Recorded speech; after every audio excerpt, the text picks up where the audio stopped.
Excellent, excellent, excellent. So yeah, we used up some of your break time to talk about Git and GitHub. Like I said, I'm going to keep sharing these tools with you to definitely make you stand out from the crowd. At your leisure, you want to be able to at least read up on a synopsis of what it is. Okay. So I'll also use our Google Classroom to share a few articles here and there that will help you be more understanding of what tools are out there that we can all use. Okay.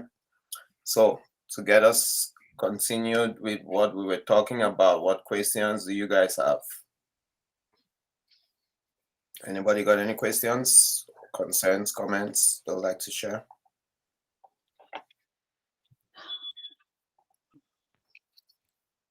Yes, Mr. Aaron? I think the conditional piece here is very important because I can't imagine doing anything without having that somewhere somehow, and as part of your code, right? Yes. Obviously, I'm just starting. I don't know much, but I just find that every time I have to make that decision tree, whether it's a boy and a girl at the same time. We know with the crazy world right now, people can do that. Yes, yes. But I think it's a very important aspect that I really want to like have it at the back of my hand in terms of understanding and application. Definitely, definitely. No matter what you're doing, whichever business you find yourself in, you're going to need to be able to use this to demonstrate. You might not need to create one from scratch, but you might be, thrown into a project that has a lot of if statements. You want to be able to understand what's going on in there because the conditions that need to be met. For instance, if you want to calculate the sales tax. Let's say Mhm. you get hired to work at Delta Airlines maybe, and they give you this code and they say, yeah, we have new sales tax for Texas, a new one for, I don't know, Texas, Atlanta, Maryland, and Mhm. so on. Like, can you go ahead and update this code? Then you have to go into the code and make sure that you understand. They probably have multiple queries, or not queries, rather multiple statements Mhm. saying if this state is Michigan, give them this tax value. If this state is New York, give them this tax value. If this state is Montana, give them this tax value. That's just an example.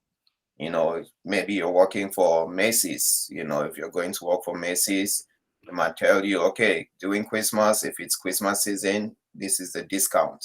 If this person has a card, here is a discount. If it's Easter season, we're going to have Easter items and so and so. Or maybe Mhm. we want just this department to have a discount and so on and so forth. Mhm. Even if you're writing code for an admin position, you might want to say, okay, if the employee is a salaried employee or if they're a temporary employee, checking all those different things to be able to identify, if a particular condition should be met or not. Okay. So we'll take an example of the case where I asked you guys to write about the gross salary. Gross salary, all you needed was the person's hours put in and also their hourly salary to get the gross salary. What if the person had more than 40 hours? And then you have to take into consideration overtime. So you want to be able to accommodate for that. So we'll look at that later on, but it's very important and good thing you mentioned that. Okay, so break time is over. Ah, there I am again with this split screen. Any other questions? No other questions, so let's carry on.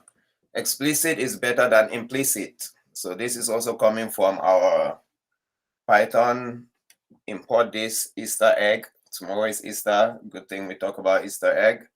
And that's the second statement that we have in that very eloquently written Zen of Python.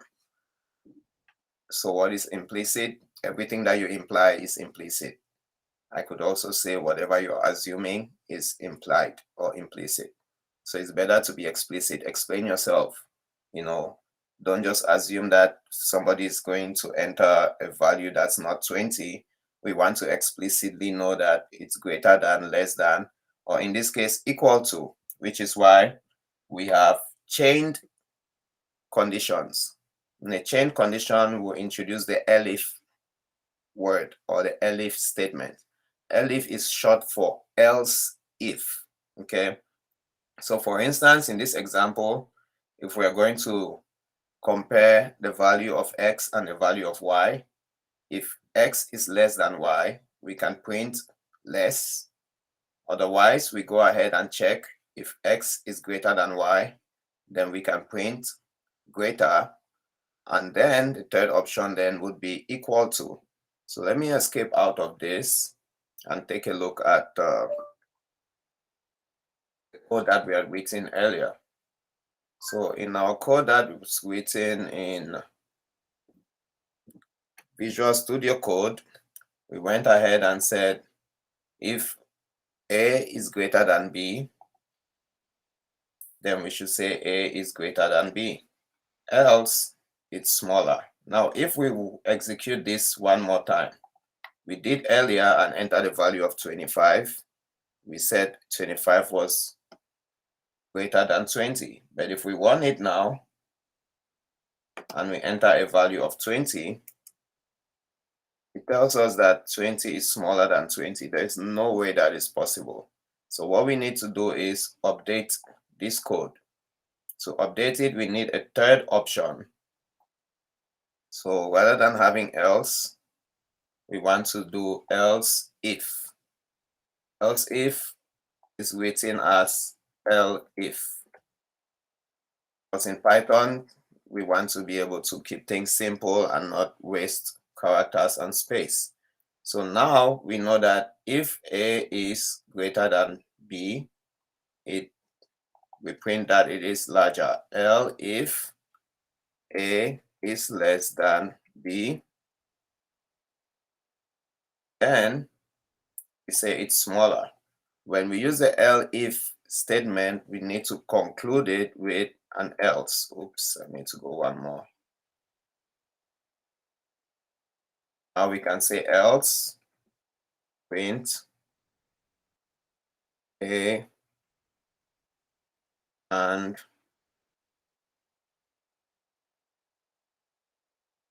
B are equal. Everybody okay with that?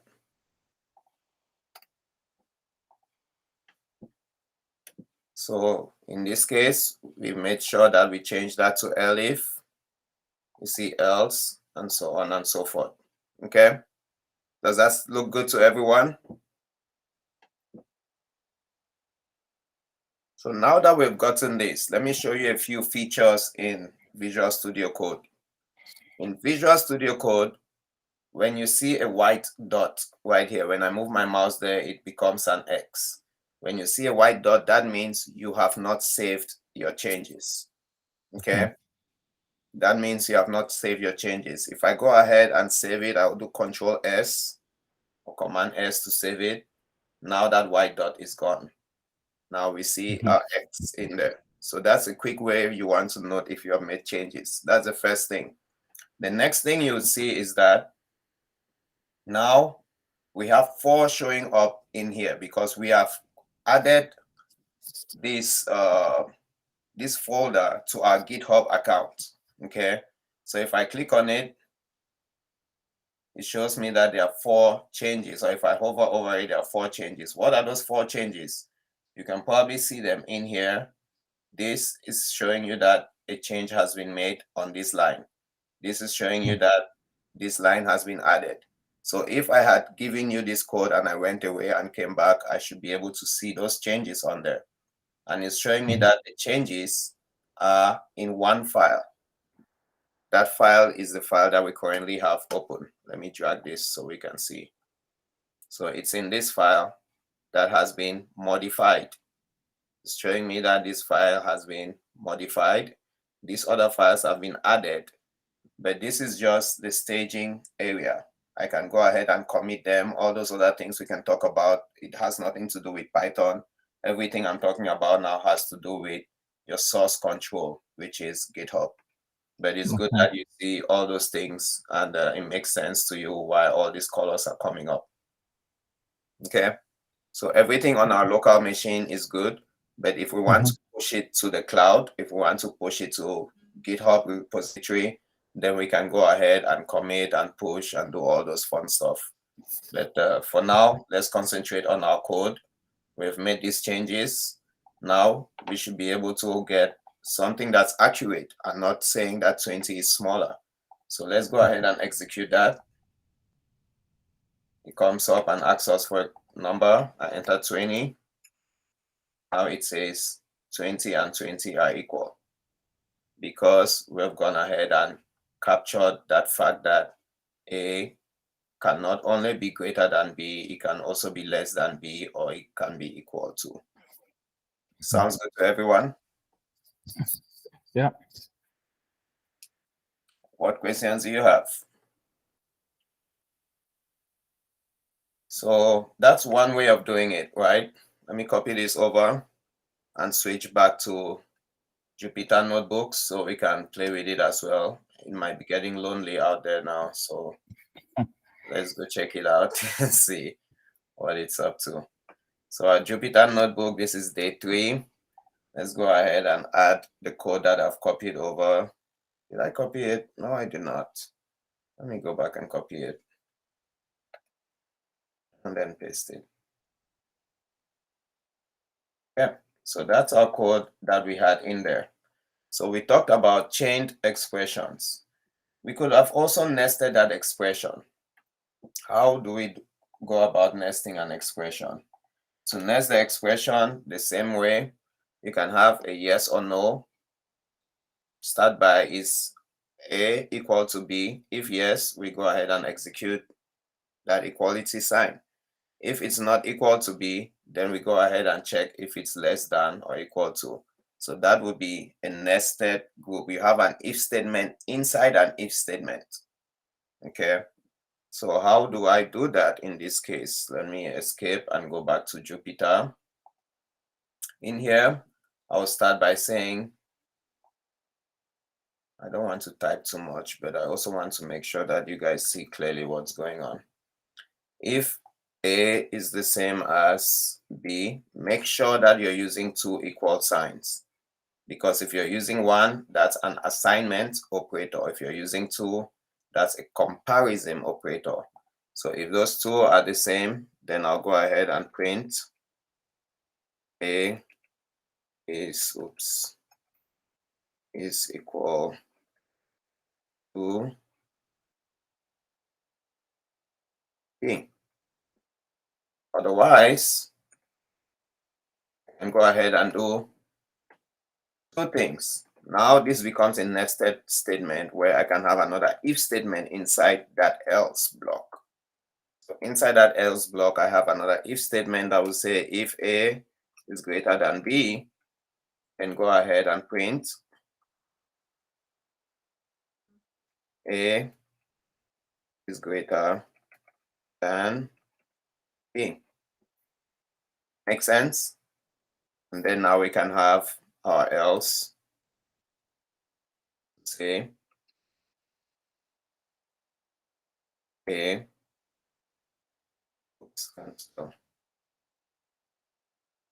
is less than B. So it all depends on you which one is better to write. Okay, so in here I've written this. Let's check it out again. We're going to say A is going to get the value that we're going to enter. Make sure that it's converted to an integer and it looks good, but we're saying B is going to be 20. First, we're going to check if the 2 values are equal. If it is, you're going to print A is equal to B. Otherwise, we're going to have a nested if statement inside, or nested if else statement. So we check here, our condition is A greater than B? Then we say A is greater than B. Otherwise, there can't be any other option. If it's not equal, if it's not greater, it has to be less. So we can just use our else in there. So if I execute this, it's asking for a number. Let's say 21. 1 is greater than 20. Let's execute it again.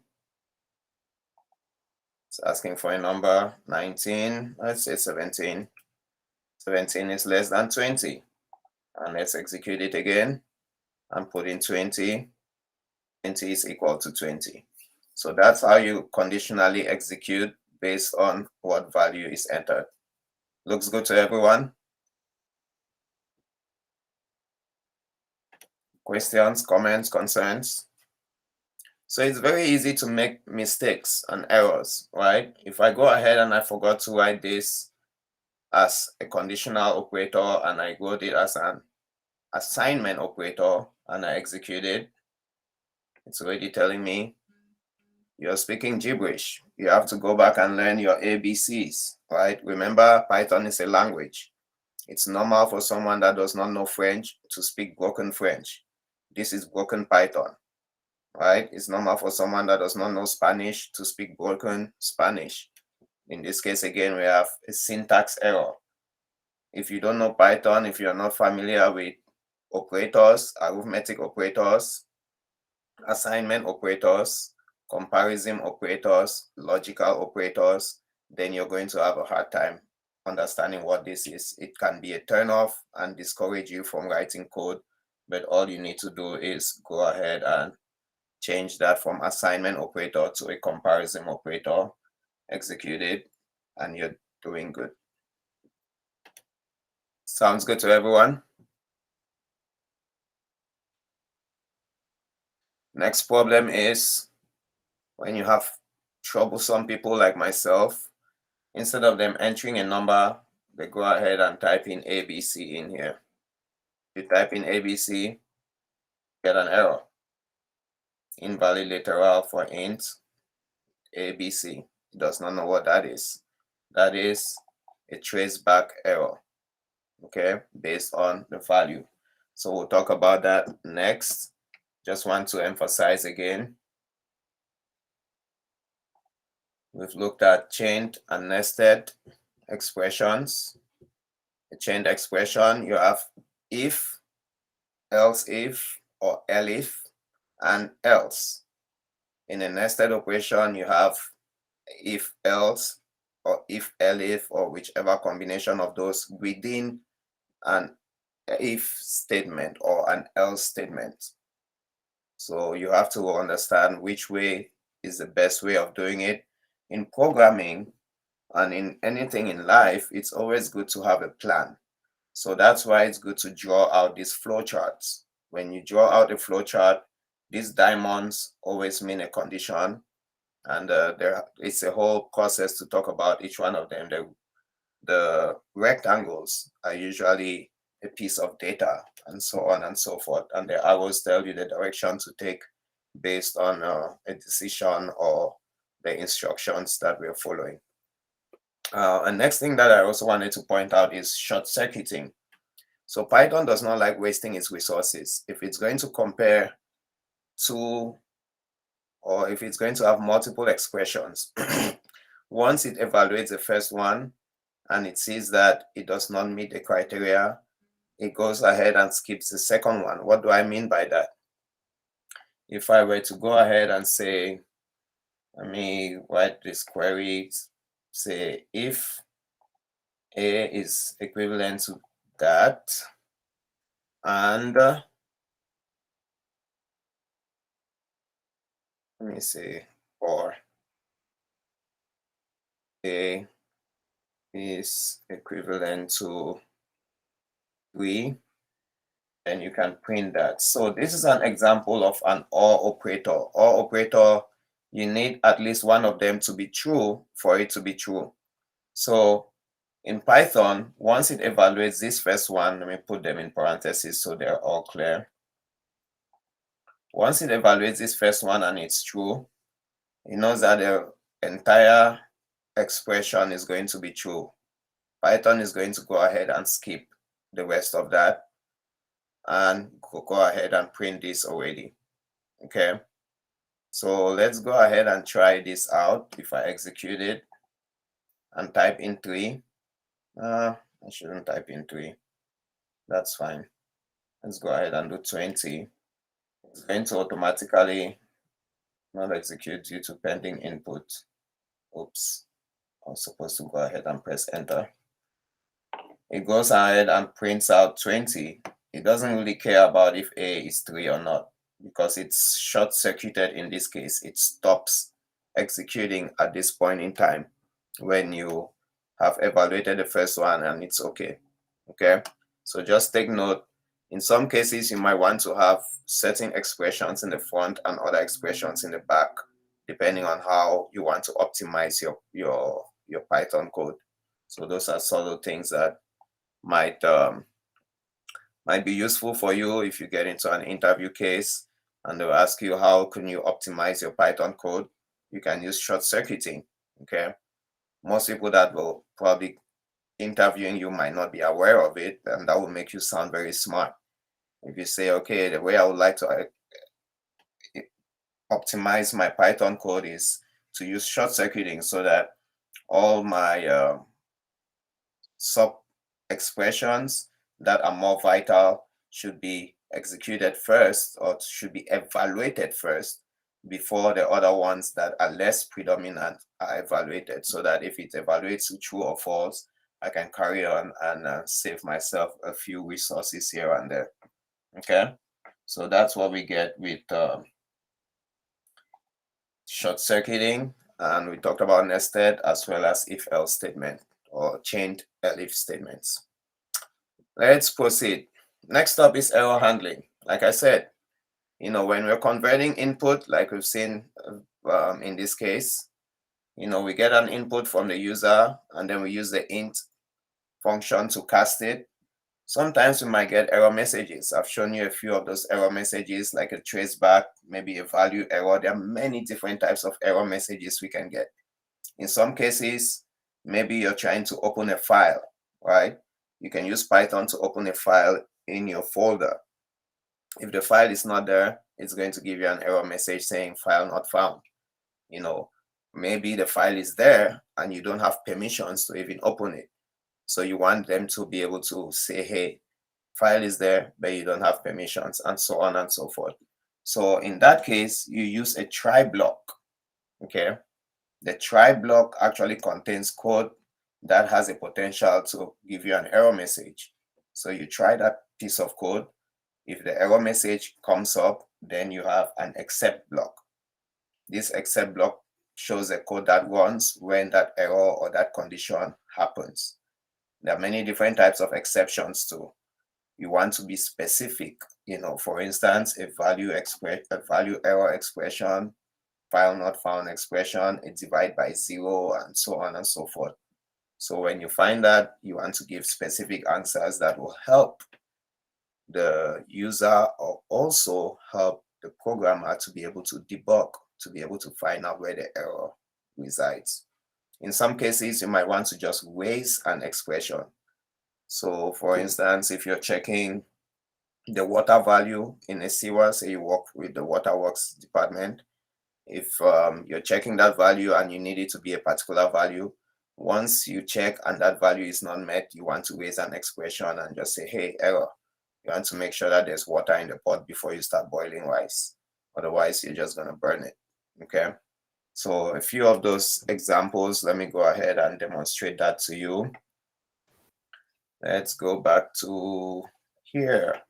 So if I went ahead and did execute this and type in ABC, I did get that error message, value error.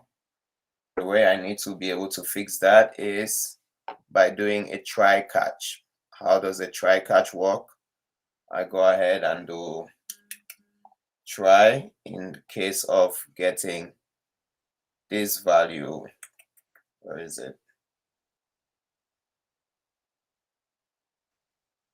So the best thing I'll do here is I want to just add input. Yes, question. Yeah. Okay, yeah, sorry about that. I thought that was a question. So someone did have a comment that if there's no water, it's just fried rice. Okay, so I thought you still use water for fried rice. How is the rice going to boil if there's no water in it? You need some water at some point, right? Anyway.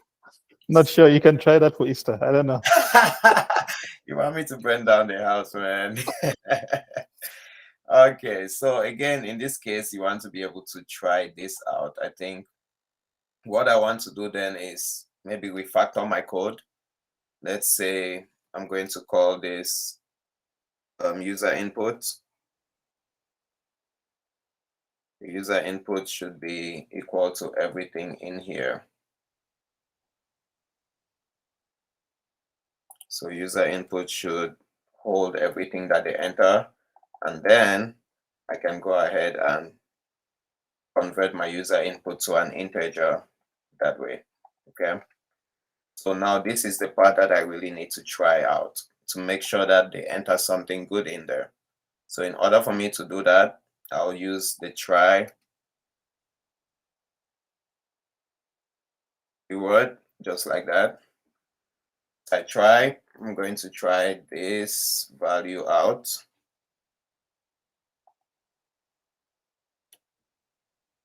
Is everybody with me so far? Yep. Okay, so I'm trying that value. If the user does not input a number, then I can go ahead and do an except.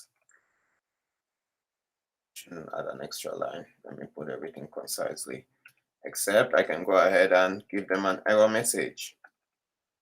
Print is, cannot spell, is enter a number. That should be all good. Okay, is everybody with me so far? So let's go ahead and try this out. Okay, so the last time I entered ABC and it gave me this nasty looking error. Now I've gone ahead and made my user input to be in a try catch block or try catch exception, being able to handle that error. Let me make this smaller so that we can see the whole code actually. There you go. If I execute this, that's for value. I'm going to enter XYZ. Enter. I don't get that error anymore. It tells me please enter a number.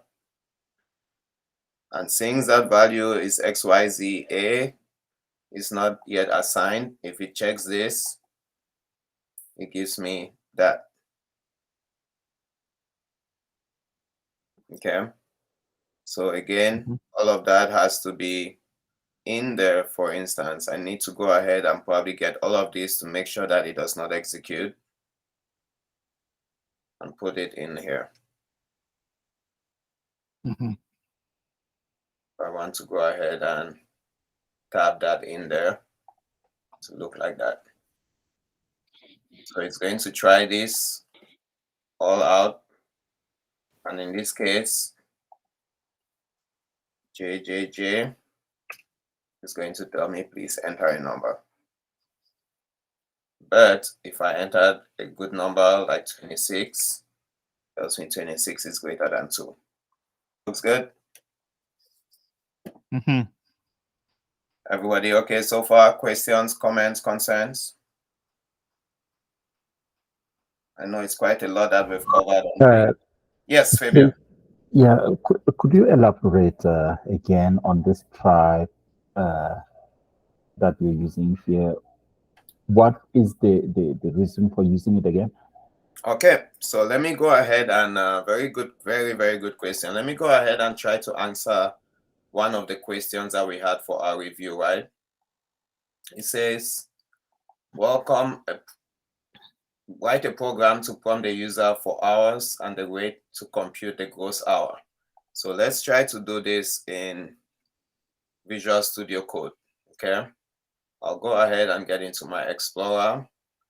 and create a new folder. Nope, that's the wrong place to create a new folder. I want to go into my Python itself and create a new folder. No, why do I keep doing that? That's where I want to create a new folder. Day two. Day two is when we created that. So let's call it quiz. I think it was 1, 2. Yeah, quiz 1, number 2. And again, I made a mistake. I need to make sure that I use .py at the end. So you notice it's a Python file. So first thing we want to do is, let's say hours worked is one of the things that we need to capture, right? Let's just give it an arbitrary number for now, 10. Next thing we want to capture is hourly pay. Hourly pay is, let's say, $15. And we want to get gross pay. Gross pay is hours worked times hourly pay. Looks good. So we can go ahead and print out.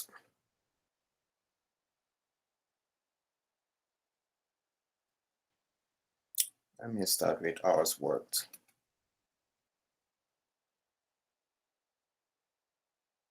Worked is hours worked.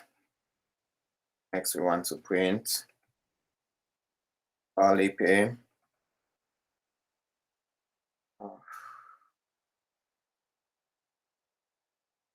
And let me go ahead and add a string in there.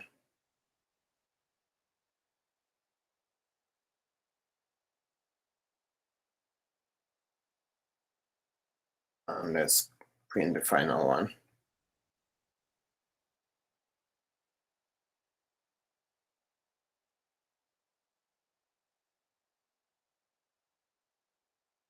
Yeah, so this should give us, let's clear this out. This should give us our code, right? Let's start from bit by bit, and then we're going to build on it. So if I execute this, again, it hasn't been saved, but when I execute, it's going to save it. Tells me hours work is 10, hourly salary is that, and gross salary is that. Let me add some columns in there. Now we want to convert and say, let the person tell us how many hours they worked, and let them also tell us our hourly pay. Okay, so let me go ahead and allow for user input. So we'll say hours input should be input into hours worked. Okay. Oops. And then we also want pay input. Should also be an input value hourly pay. So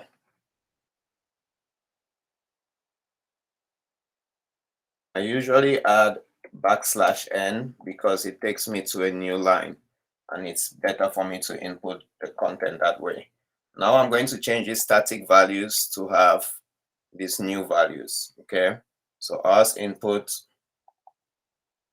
would now be integer of that. Hourly pay will now be integer of that. Does that make sense so far, Fabian? Yes, please. Awesome. So let's try to run it and make our program dynamic so the user can interact with it. So let me go ahead and execute that.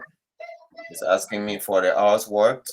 The guy enters 10, and it's asking for the hourly pay 15. Now it prints that out for us. Okay. But if you have problematic people like myself that go ahead and instead of doing things the right way, since we ask them to enter their hours worked, We want to cause trouble. So let's clear this out and write that, execute that again. Now they're asking for hours worked, and I enter 1A. And hourly pay is 100. It gives us an error message. Right? So in order for us to figure out what the error message is, we look at the traceback. It's telling us that it's coming from this file. Again, obviously that's the file we're running. It's from line 4. If you go to line 4, you can see that hours worked is getting an hours input. That input, when we got it, it was 1A. 1A is not a number, so that's why it's having a hard time converting 1A to an integer. Does that make sense? Yes. So now we are ending up with a value error because there's an invalid literal for the integer with a base of 10, which is 1A. In order for us to avoid having that issue, we use that error handling. Okay, error handling, which is a try catch block. So it's going to try it out. If it tries it out, everything is fine. The rest of the code continues working. If it tries it out, there's an error, it stops, and then it goes to the except block and prints out the message that we have in there for the exception. Does that make sense? Yeah. Yes. Awesome. So in order for us to fix this now, we want to go ahead and try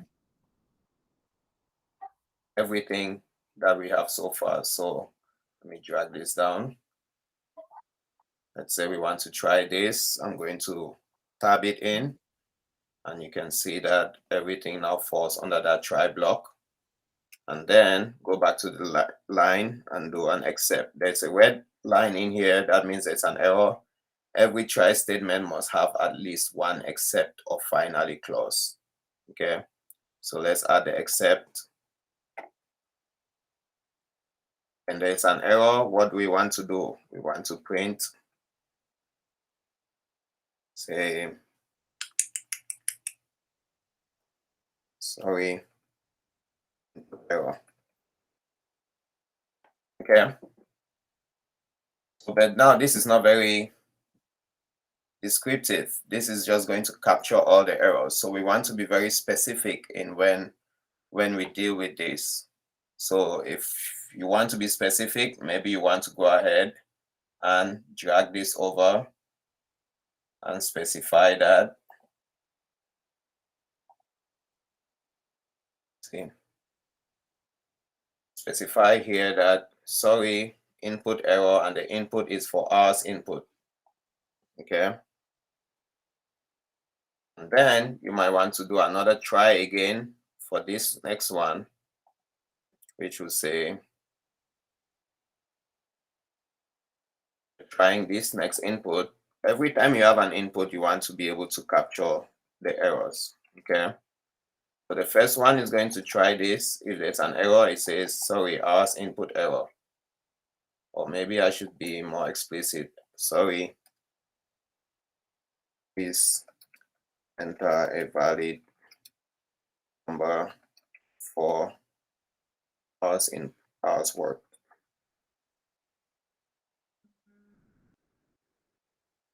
Okay. So let's copy that and use that same one. Sorry, please enter a valid number for hourly pay.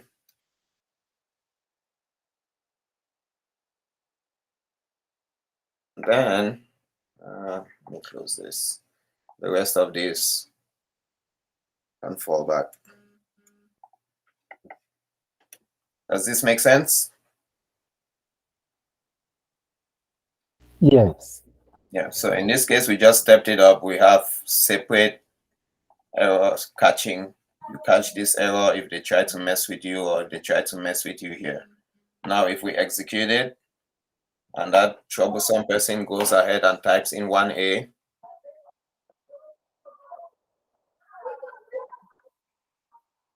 and the hours worked is 20, it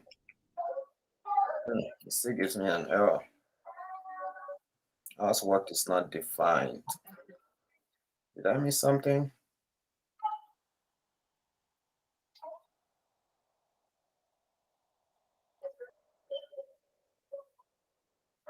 I definitely missed something. I think I'm outside the scope of my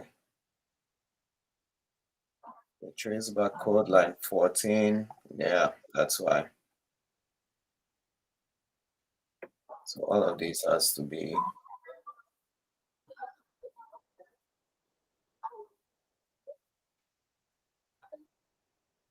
So like I said, let's go ahead and nest this. So all of this has to be nested in there.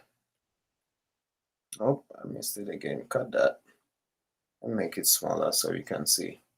There you go. So when we try this first one, if there's an error, it's going to come out and print that, sorry, there's an error. But then let's proceed. If there's no error, we proceed with the rest of our code, which would be, we try the next one. If there's an error, it's going to go ahead and print this. If not, we carry on with the next. So now this has to go in. Oopsie. The rest of our code. Let's make sure I get this right. So again, the indentation is very important. If your indentation is off, you're going to have error messages. Okay. So first, the first input, if there's an error, is going to jump out and go directly to this one. It's too many spaces here. There's an error here, it jumps out to this. If there's an error here, it jumps out to that. So that's how you make sure you capture each and every one of the errors. So let's go ahead and execute that. First again, 1A. Oh, wrong place I'm typing. Let's go in here and type 1A. And 20. Now it tells us, sorry, please enter valid number for hours worked. Okay. That's how you do an exception. If you want to capture the exception, you can go ahead and do a ways right away. So if you do ways, then you should be able to say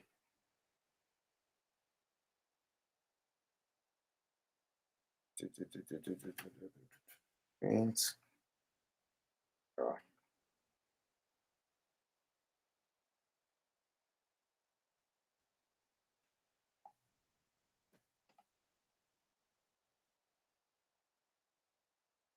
So if there's an error in there, you go ahead and scream at once. You don't need to execute the rest of the code. So if I execute it now and type in 1A, oh, I keep doing it inside. Let's go back in here. 1A. It should yell back at us. It did not. Why did it not?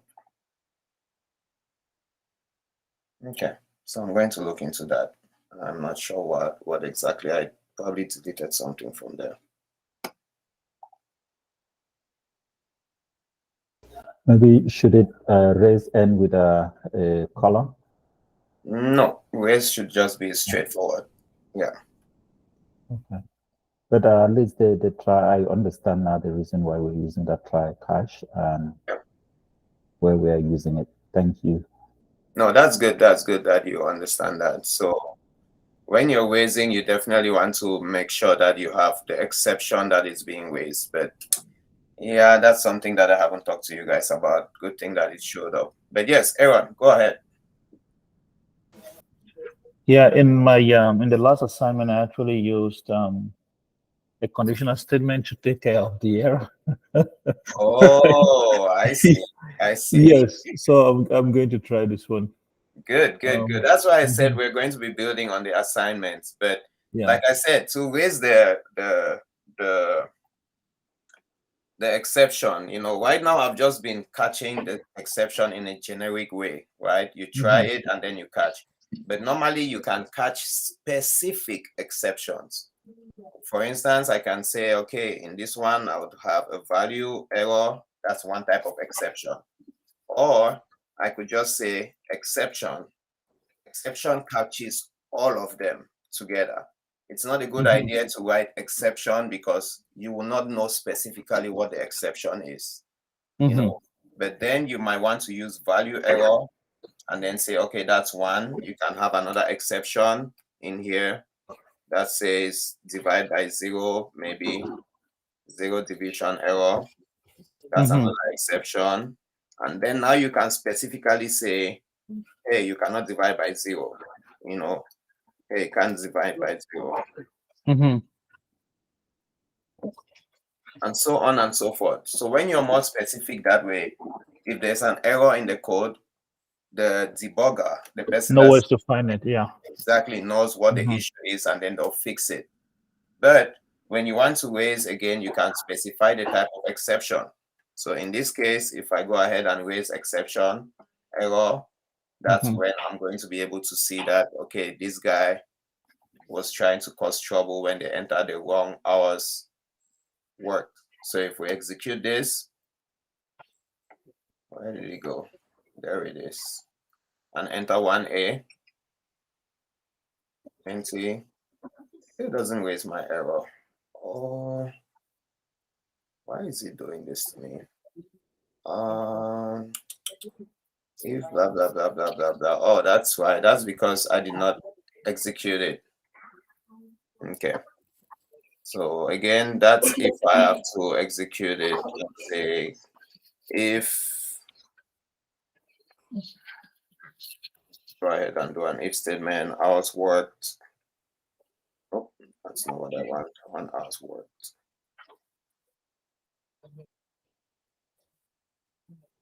I want to make sure that the type is an integer.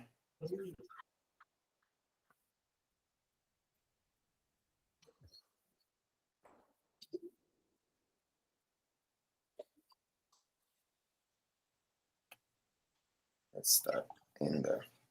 So it's going to check if hours worked is of type int. No, hours worked should be an integer. Blah, blah, blah, blah, blah, blah. It can be a float too, right? Because yes, yeah, yes, that's true. So if it's a string, let me go ahead and call it that.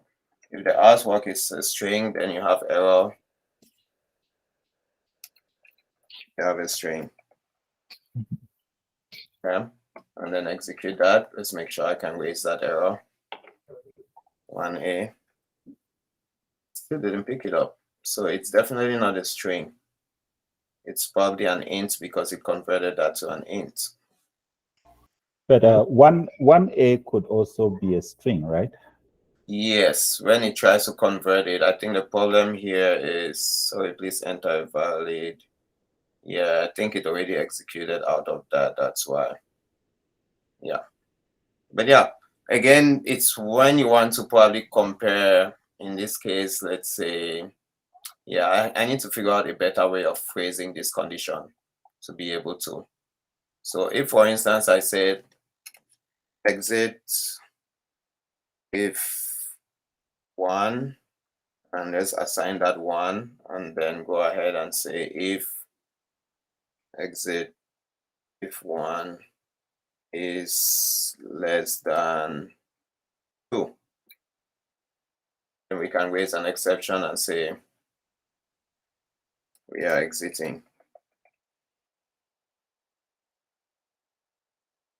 Because this is 1, if it's less than 2, it's going to exit.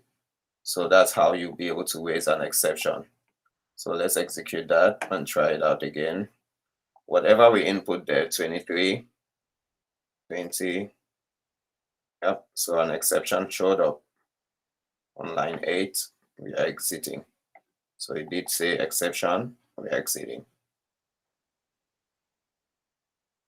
But it's going to evaluate everything for us. So we want to make sure that we notify them if we have issues. But if we add in here, let's say 12, 22, and we execute, everything should work just fine. 21 and 3. Doesn't print that up because now we have 2 and we have 22, and 2 is less than 22. So the exception doesn't show up. Yeah, make sense? Yeah, definitely want to try. I'm gonna play with this. Awesome, awesome, awesome. So yeah, go back and make some changes to your code. Again, we can go ahead and make whatever we need to do. So let's see. We said, where is it? I'm looking for my gross pay. Okay, here's gross pay. So gross pay, again, I can go ahead and say let the gross pay be float of this value so that we have decimal points, and execute that. The user can enter, for instance, let's say they did 45 hours and we're charging $10 an hour. So their salary, oops, I cannot spell. That's horrible. Salary. The salary is $450. Okay. So if we want to create a conditional expression to say, what if they're, if they enter something that is greater than 40 hours, because this guy clearly worked 45 hours, they should be making more than 450, they should have overtime. So how do we do that? That's something that I'm going to leave you guys to play with, to be able to figure out what the real solution to be. Sounds good? Does that sound doable? Yeah. Quick question for you. Yes. In the real world, I believe that there is a file or something staying somewhere. I don't know all this stuff, but something staying somewhere that resides somewhere that it tells you employee Aaron Bisson has to work max of 40 hours in a month. And and then your code is just looking at that number and say if it's above 40 hours, then the rest is whatever, and the pay is this and that stuff, right? Yes. Okay. Yeah, definitely. That's all coded in there. But let's see if I can try a quick example here. I know we have 1 minute before the top of the hour, but I'm going to go ahead and create a new file. And we are in day 3. So I'll create a new file in day 3 and call it hours worked. Let's say, let's call it overtime. And then we can work on it together real quickly. So overtime again, oops, I spelled it horribly. This should be 0 and not O. Okay. So overtime, again, in this case, I'm going to do it very basic, right? Hours worked would be, let's start with 30. Then the pay would be 10. Salary now is going to be floating A multiplied by hours. Okay. So that should give us simply put. But in terms of conditions, let's go ahead and say if hours is over 40, then we'll have to do if hours is greater than 40, then the salary needs to be different, right? Overtime should be equal to hours minus 40, right? So if they did 41, the overtime is going to be 1 hour. So that would tell us that, let me delete this. And the salary should now be pay times hours, that's the regular hours. Or maybe I should make it, let me break it down bit by bit. Regular pay is equal to pay times 40, right? Overtime pay, everybody knows OT is overtime. And pay would now be overtime times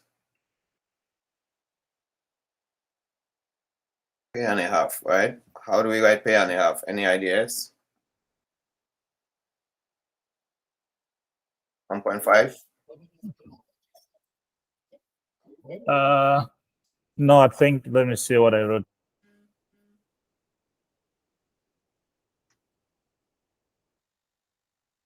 So we want. Yeah, I think that should work, right? Should work. Yeah, that should work. Okay, so what we need to do then is salary should be regular pay plus overtime pay.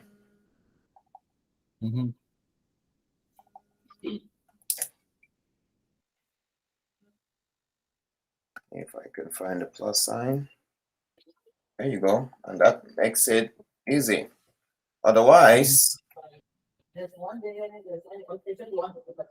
just go ahead and do our regular thing that we did earlier, which should be salary, should be both of hours times pay.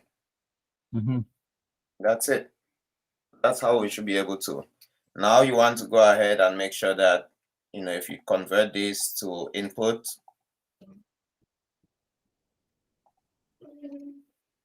say hours input, we get the user to input the information in there. Maybe not please them, enter hours worked. Now we want hours input to be converted an integer. We can go ahead and do try catch or try except, sorry. Let's try this out.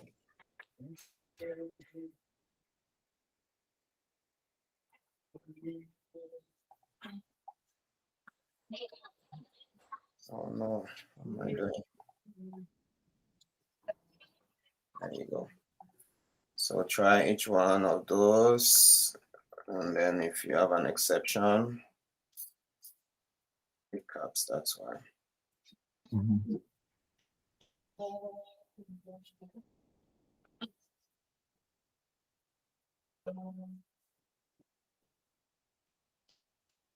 Based on that, you need to specify your error eventually, but this would work just fine to make sure that the user entered a number.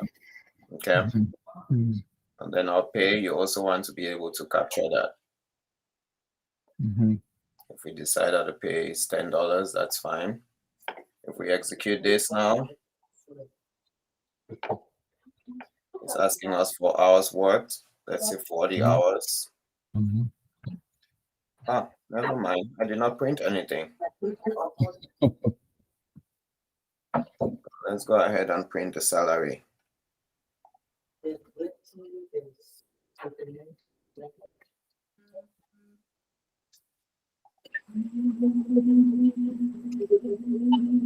In terms of printing, I want to print it just once. So after all of that is done, I want to go ahead and print it at the end of the day.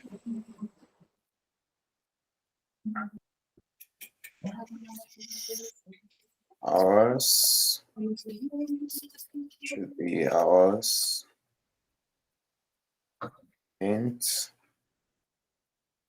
Okay. Pay. And print. Sorry. Sorry.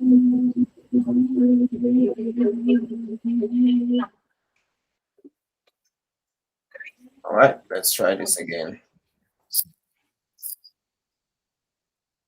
Execute that. I should have cleared it, but that's okay. Hours work is 40. So 40 hours, $10 per hour, $400. Try this out. Let's try it one more time. Hours worked is 50 hours. If you work for 50 hours, the hourly pay is $10. You should not have 500, right? 500 is what they'll have before if we did not accommodate for hourly pay. So now they work 10 hours overtime. For those 10 hours overtime, how much do they get paid? It's 1.5 per hour, right? Yeah, 1.5 the rate. So 10 hours overtime, they should be paid how much? $15 an hour. $150. $450. So for they're going to have their $400 for the 40 hours plus the $150 for the overtime. Looks good. Yeah. I wish HR could let me enter how much I make per hour. Yeah, so again, this one I just did it that way because I want us to have just a regular pay. But now, if you want to go in and make it more dynamic, you can also ask them to enter the pay. Right? You go ahead and do pay input, and then you probably copy this over. Oops, sorry, I did not copy that. Copy this over and enter hourly pay. Yeah, HR should let you enter your hourly pay. That would be great. And I always forget to add the \n, so take it to the next line. Now we want it to be very similar to what we had here. We need to take that 10 out. Hourly pay.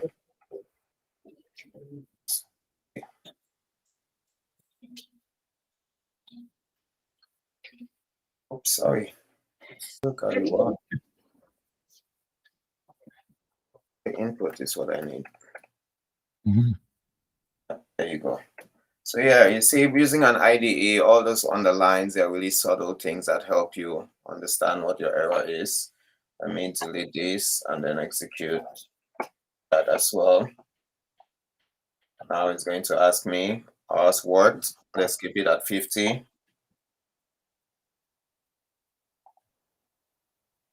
I went in here again and typed instead of down here. 50 hours. But if somebody enters 50 hours, like really write it out. Yeah. It fails, right? Very good. So hourly pay, let's try 10. How about that? Yes. And enter it. It's a no, pay is not defined. So name error, pay is not defined because we did not catch our exception. So we need to be able to try and catch our exception. So if we want to do that, we need to make sure that all of these go in here. So have that output, oops, to make sure that my indentation is correct. And also go ahead and output that, make sure my indentation is correct. Let's try that again. A troublesome person comes in and types in 50. Oh, come on. I always do that. 50. And then enters 20. Error occurred. But we don't really know what the error is. So we need to be more descriptive in our error. Okay. So please enter a number.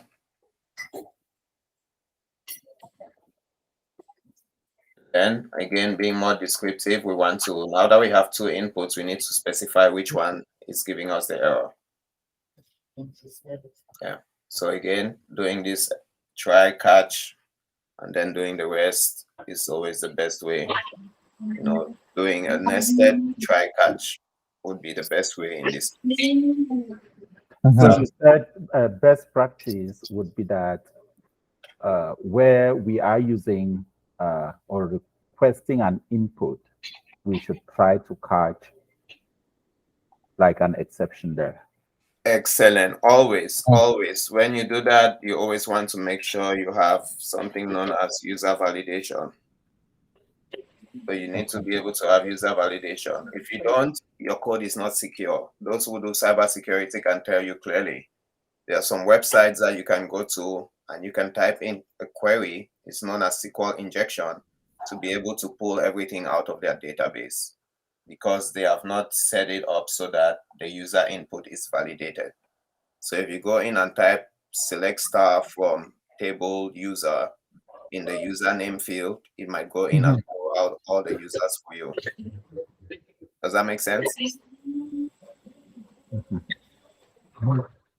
Yeah, so those are some of the things that are being used. So you always want to make sure whenever you have user input, it's imperative to have your validation. But the validation you're talking about in this case is to check whether it's the right user that is maybe in Active Directory putting that, or what?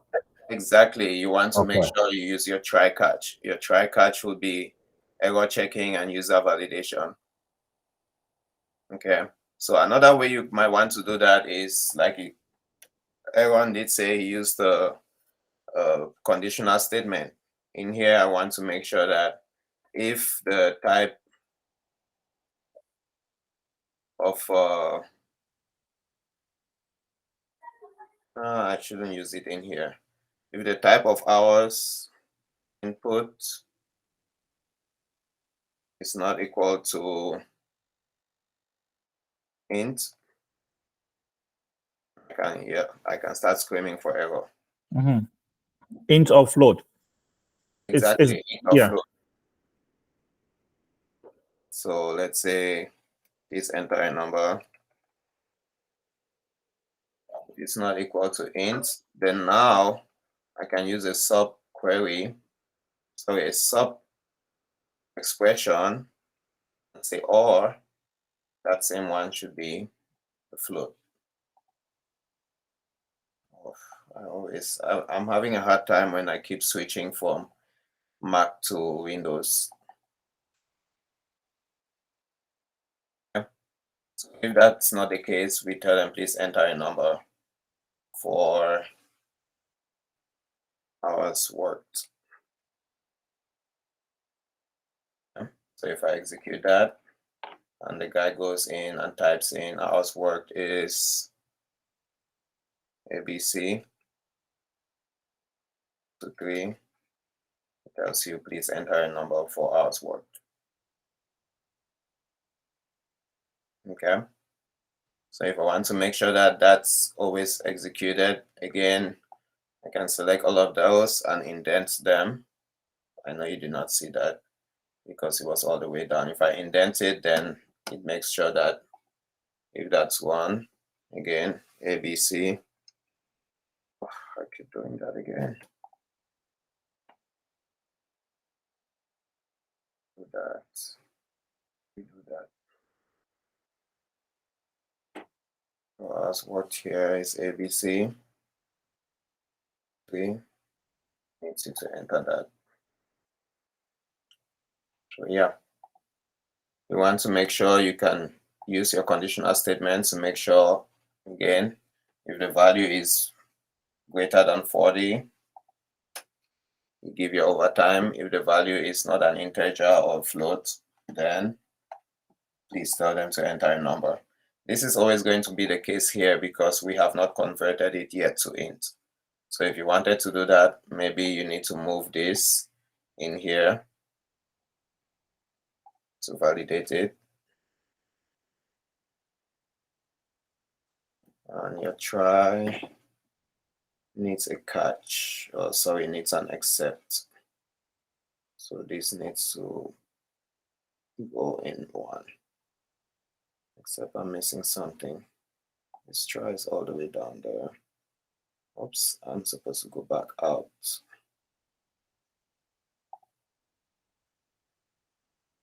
Expected expression. Okay, what am I missing here? So this does not have, let me collapse all of these.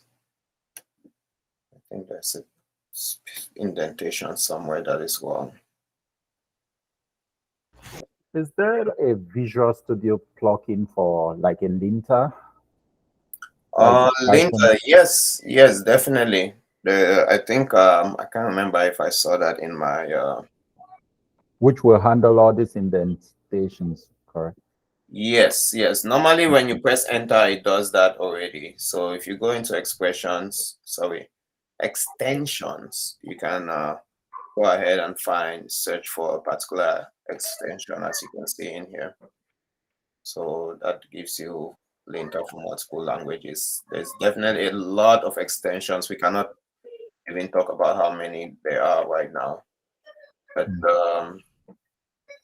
let's see, what did I miss here? Blah, blah, blah. I think that's because I moved this in here. Need to move that back out.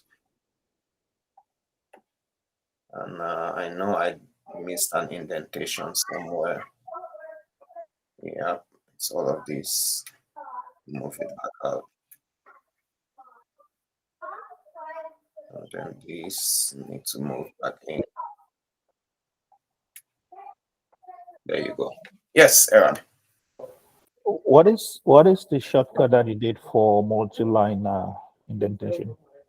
So what I did is you can select the lines by dragging all the way, or I just click from the line where I need to, and then scroll to the one I need to, and press the shift key and click.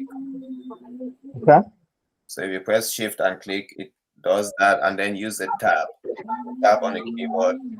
You tab, shift indents forward, and then shift tab indents backward. Okay. Shift. Okay. Cool. Cool. Thank you. You're welcome. Yeah, we're definitely way over our time today. A few exercises that I'll leave you with again. Go back to your computation. We write your computation for the employee to give you 1.5 times the hourly rate for hours worked above 40 hours.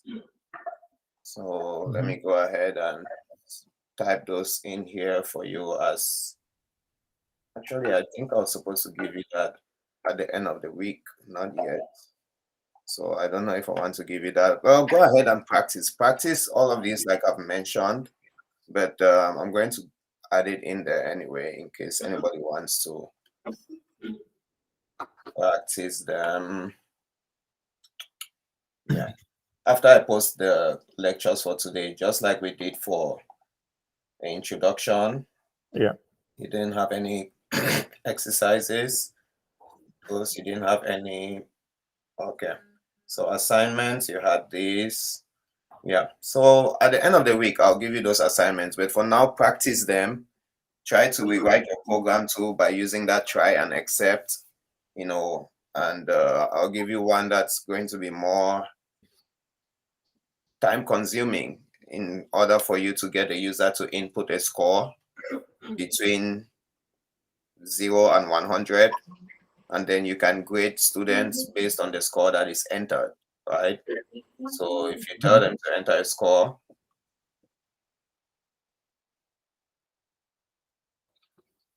between 0 and 100,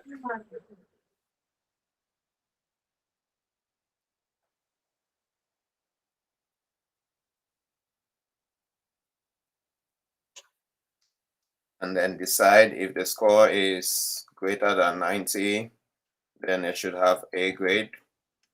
If the score is greater than 80, it should have a B grade, and so on and so forth. So that's something that you can start practicing now. I'll definitely give you something like that to practice further. And I really want us to practice this more. So I think I'm going to give that for you to practice. And you can also go ahead and let me just go ahead and type that in here. It's amazing how you just translate the English expressions into a code like so easily. Yeah, that's why Python is fun. Python is fun because with other programming languages, it's not that easy. With other programming languages, I mean, it's crazy. But now it's very clear and easy to understand because we started from the grassroots. We started from understanding what data types are, what variables are, and so on and so forth. Okay.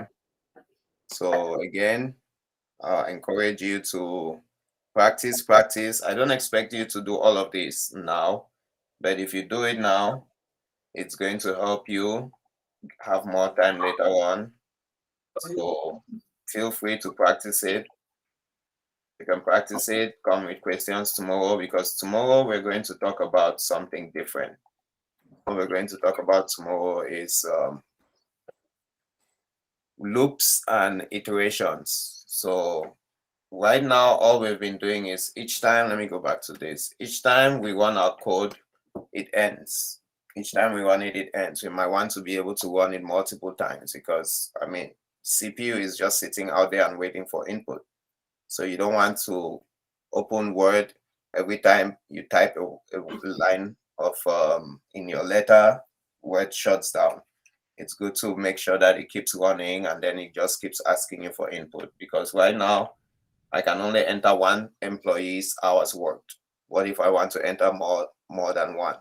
So that's what we're going to talk about, having loops and iterations, whether they are defined or indefinite, and so on and so forth. So you don't have to keep going and executing your code, pressing play all the time. You press play once, the person uses the application until they are fed up, and then they decide to exit out of your application. So that's what we'll talk about tomorrow. Sounds good? Yes, Prof, I want to play with this right after the class. I know you will upload the video and I will watch, but I want to jump on this thing right away and see how this try catch thing works.